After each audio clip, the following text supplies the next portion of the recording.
Video में कक्षा 10 गणित विषय की प्रणाली सांख्यिकी जो सिलेबस 2023-24 पर आधारित है, बोर्ड परीक्षा की दृष्टि से महत्वपूर्ण सवालों के संग्रह में आज वस्तुनिष्ठ एवं रिक्त स्थानों की पूर्ति वाले सवालों को हल करते हैं, जो परीक्षा दृष्टि से महत्वपूर्ण सवाल हैं। जिसका पहला सवाल निम्न प्रकार है। चैनल पर नए हो तो चैनल को लाइक एंड सब्सक्राइब जरूर करें ताकि नए आने वाले वीडियो का नोटिफिकेशन आपको मिलता रहे। क्वेश्चन नंबर 1, आंकड़ों 2, 0, 7, 3, 4, 8, 1 का माध्यक हो यानी माध्यक ज्ञात करना है। तो माध्यक ज्ञात करने के लिए सर्वप्रथम आंकड़ों को आरोही क्रम में लिखते हैं या अवरोही क्रम में। तो आरोही क्रम में लिखते हैं, सबसे छोटी संख्या क्या आ रही है, 0 आ रहा है। उसके बाद कितना आ रहा है, 1 आ रहा है। 1 के बाद 2 आ रहा है, फिर 3 आ रहा है, 3 के बाद 4 आ रहा है, फिर 7 आ रहा है और फिर 8 आ रहा है। यानी कुल संख्या कितनी, 1, 2, 3, 4, 5, 6 और 7 है। तब माध्यिका ज्ञात यानी माध्यक ज्ञात करने का सूत्र होता है, यदि n बराबर कितना प्राप्त हो रहा है, 7, यानी कौन संख्या आ रही है, विषम संख्या आ रही है, तो सूत्र होता है n + 1/2वां पद।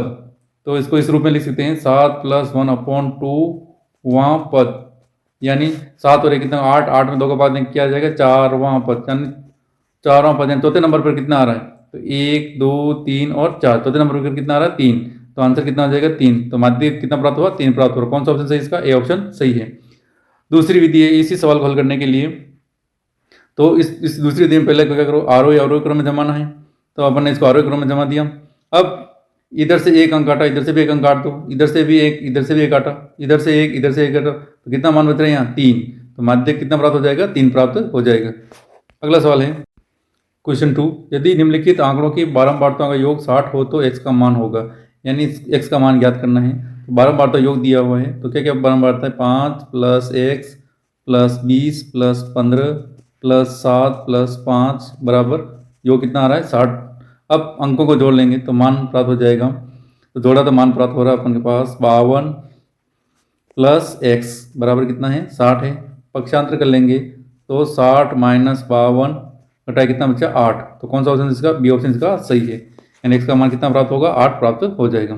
अगला सवाल है, निम्न का बहुलक ज्ञात करो। यानी मान दे रखा है x और f, यानी बारंबार दे रखी, इसका बहुलक होगा। तो बहुलक का मतलब अधिकतम बार आने वाला प्रेक्षण। तो इस सारणी में बारंबारता में सबसे अधिकतम मान कितना आ रहा है, 8 आ रहा है। तो 8 का संगत मान कितना आ रहा है, 7।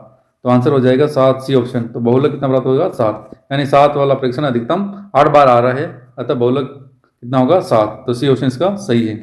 अगला सवाल है, बंटन 7, 4, 5, 3, 4, 3, 4, 1, 2 का बहुलक है। तो बहुलक ज्ञात मतलब अधिकतम बार आने वाला प्रेक्षण। तो इसको इस रूप में जमाएं तो सबसे छोटी संख्या जैसे 1 है, उसके बाद कितना आ रहा है, 2 आ रहा है, 1 बार आ रहा है। 3 कितनी बार आ रहा है, 2 बार आ रहा है। फिर 4 कितनी बार आ रहा है, 1, 2, 3 बार आ रहा है, तो 4 3 बार आ गया। फिर 5 1 बार आ रहा है और 7 भी कितनी बार आ रहा है, 1 बार। तो यहाँ अपन देखते हैं कि अधिकतम बार 4 कितनी बार आ रहा है, 3 बार आ रहा है। तो सबसे अधिकतम बार आने वाला फ्रैक्शन कौन सा है, 4 है। तो बहुलक बराबर कितना हो जाएगा, 4 इसका आंसर होगा। तो कौन सा ऑप्शन सही है इसका, बी ऑप्शन इसका सही है। तो बहुलक बराबर होता है अधिकतम बार आने वाला प्रेक्षण। तो यहाँ 4 अधिकतम 3 बार आ रहा है, इसलिए बहुलक का मान कितना होगा, 4 होगा। कौन सा ऑप्शन सही है इसका, बी ऑप्शन इसका सही है। अगला सवाल है, यदि 5, 7, 9, x का समांतर माध्य 9 हो तो x का मान है। यानी समांतर माध्य ज्ञात करते हैं। तो समांतर माध्य बराबर सूत्र क्या होता है, प्रेक्षणों का योग बटा प्रेक्षणों की संख्या।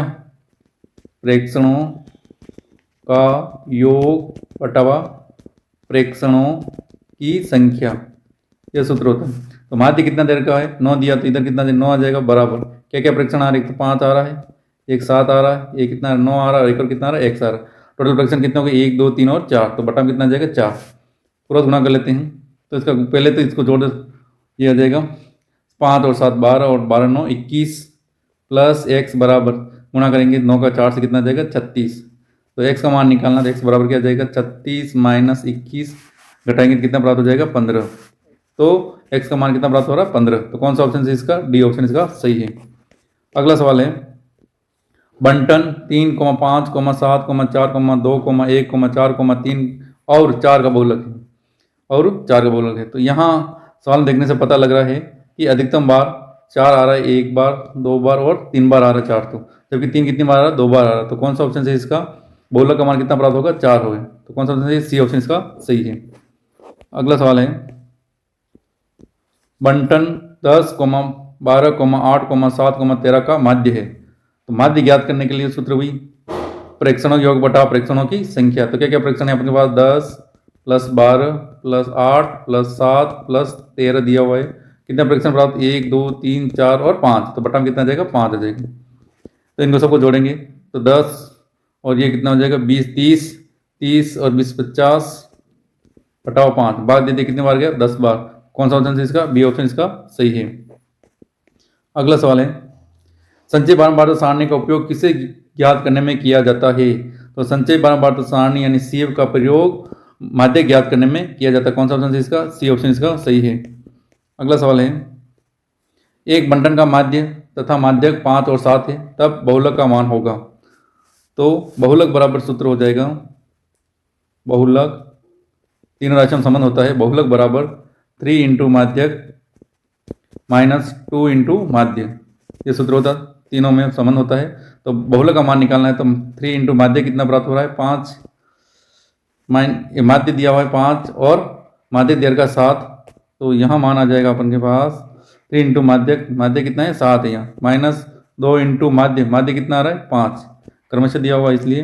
तो गुणा करेंगे तो कितना आ जाएगा, 21 - 10, तो कितना प्राप्त हो जाएगा, 11। तो बहुलक का मान कितना प्राप्त होगा, 11 प्राप्त होगा। तो कौन सा ऑप्शन इसका, डी ऑप्शन इसका सही है।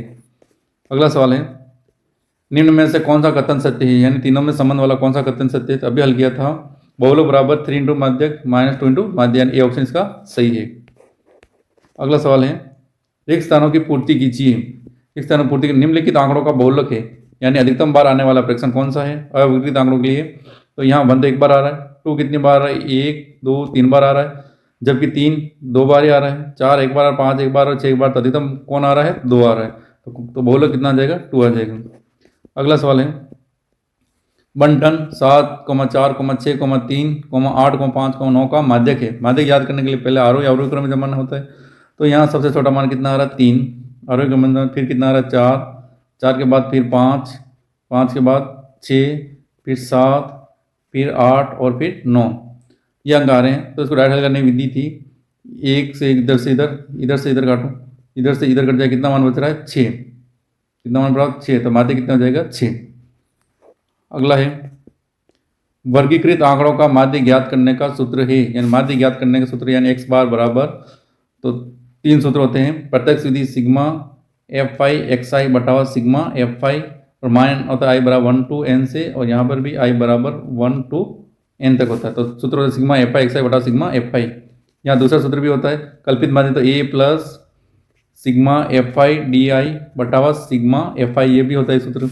और एक सूत्र ये भी होता है पग विचलन विधि, a plus sigma fi ui बटा सिग्मा fi इंटू h। तीनों सूत्र हो गए, पहला प्रत्यक्ष विधि द्वारा, दूसरा कल्पित माध्य विधि और तीसरा पग विचलन विधि। अगला सवाल है प्रथम 5 प्राकृत संख्याओं का माध्य है। प्रथम 5 प्राकृत संख्याएं, तो माध्य बराबर क्या होता है, प्रेक्षणों योग बटा प्रेक्षणों की संख्या। प्राकृत संख्याएं यानी 1 से शुरू होगी, 1, 2, 3, 4 और 5, और बटा में कितना जाएगा 5। जोड़ लेंगे इसको, 5, 6, 4, 10, 5, 15 बटा 5, यानी कितना आंसर आ जाएगा 3। तो प्रथम 5 प्राकृत संख्याओं का माध्य कितना है, 3 है।